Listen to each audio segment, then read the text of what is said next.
Orange fournisseur des JO 2024. Point à date. Les périmètres de circulation mis en place par l'État pendant les Jeux olympiques et paralympiques, JOP, se précisent, pour la période de cérémonie d'ouverture comme autour des sites des épreuves. Des accréditations seront délivrées par les préfectures sur justificatif pour les zones grises et rouges. Aucun site Orange n'est en zone grise, seul le site de Stadium, Saint-Denis, est en zone rouge, ainsi que 13 boutiques.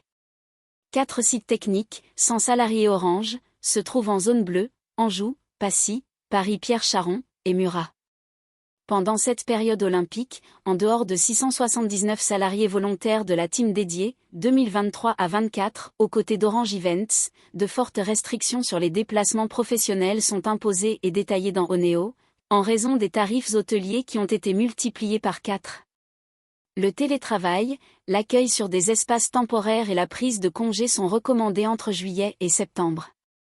FOCOM a exprimé quelques points d'attention, tels que le besoin de précision sur le suivi des accréditations, l'impact probable du gel des déplacements sur l'activité business, et les parts variables vendeurs, les restrictions exercées par certains managers sur les prises de congés, ainsi que le manque d'accompagnement consenti aux salariés qui souffriront de restrictions d'accès à leur lieu de travail.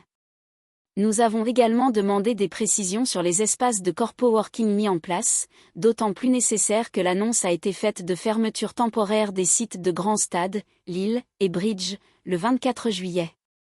FOCOM a néanmoins salué l'application de la direction projet à répondre avec transparence aux questions posées en séance. Activités sociales et culturelles, grille QF 2025 validée. Comme chaque année, la grille de tranche de quotient familial, QF égale revenu fiscal de référence au nombre de parts, a été revalorisée, en appliquant le pourcentage d'augmentation issu de la NAO Orange pour l'année 2024, plus 3,0%. Cette grille, approuvée par une majorité d'élus, dont FOCOM, sera appliquée par les CSE délégants pour vos activités sociales et culturelles 2025, sauf pour les CSE SCE et OFS, gérés par CFECGC. Qui persiste à ne pas admettre que le QF reste le système de redistribution le plus juste socialement. Activités économiques et pro, budget 2024 sous tension.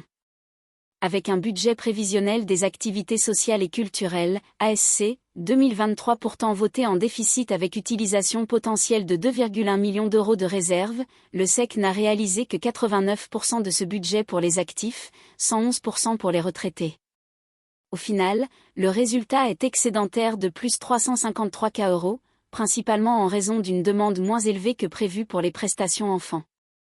Les réserves des activités sociales et culturelles, ASC, du SEC s'élèvent désormais à 7,3 millions d'euros à la fin de l'année 2023. Côté activités économiques et professionnelles, AEP, le budget prévisionnel 2023 prévoyait un déficit de 350 K €, qui a été confirmé par un déficit réalisé de 318 K € pris sur les fonds propres. Les réserves AEP du SEC s'établissent désormais fin 2023 à seulement 481 K €, elles étaient de 1342 K € fin 2020. Cette évolution à la baisse des réserves AEP conduit le commissaire aux comptes du SEC, bien qu'ayant certifié les comptes 2023, à émettre une alerte exigeant un plan d'action pour redresser l'exercice 2024, qui ne peut plus être déficitaire ni compter sur les réserves. Des choix difficiles devront sans doute être faits, soit en réduisant notre possibilité de financement d'expertise, en dépit de la multiplication des projets de transformation, soit en demandant au CSE d'augmenter légèrement leur contribution AEP.